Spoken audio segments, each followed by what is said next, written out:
Sumulat po si Marion patungkol sa karapatan daw ng pamilya niya na makakuha ng hati sa mana mula sa kanyang lolo at lola. Mahigit 10 taon na raw na patay ang lolo at lola ni Marion.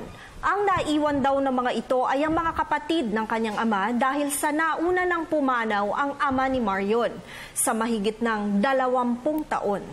May iniwan raw na 400 square meters na lupa ang kanyang lolo at lola at ang titulo ay nasa pangalan pa ng mga ito.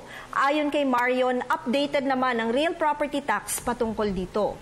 Lumalabas na ang mga kapatid ng kanyang ama ay pinaghatian ng nasabing lupa sa sukat na tig 80 square meters bawat isa. Nais malaman ni Marion kung sila raw bang magkakapatid ay may karapatang makihati sa naiwan ng kanyang lolo at lola. Nais din niyang malaman kung paano maipapalipat ang titulo ng lupa mula sa pangalan ng lolo at lola niya patungo sa pangalan ng mga maghahati-hati dito. Marion, ipagpalagay na lamang namin na walang iniwang testamento ang iyong lolo at lola. Kung gayon, ayon sa Article 981 ng Civil Code na ang anak o mga anak ng mga yumao at ang mga anak ng yumao ang matitirang buhay. Ang mga anak ng namatay ay maaaring magmana ng ayon sa kanilang sariling karapatan at ang anak ng yumao ay maaaring magmana sa pamamagitan ng right of representation. Sa madaling salita, dahil sa naunang yumao ang iyong ama sa kanyang mga magulang, nang yumao ang iyong lolo at lola, kayo ng iyong mga kapatid ang tatayong tagapagmana ng parte ng inyong ama mula sa inyong lolo at lola.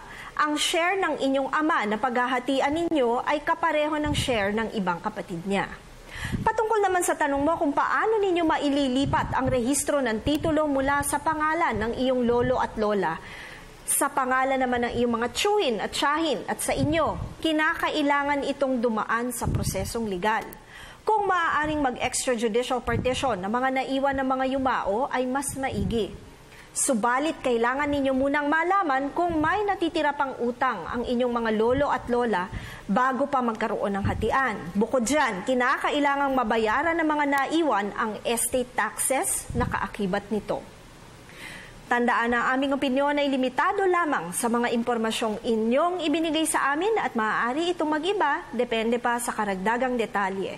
Patuloy po kayong mag-email sa newscenterptv4@gmail.com. Attorney JJ Jimeno Atienza, ang inyong bisig ng batas.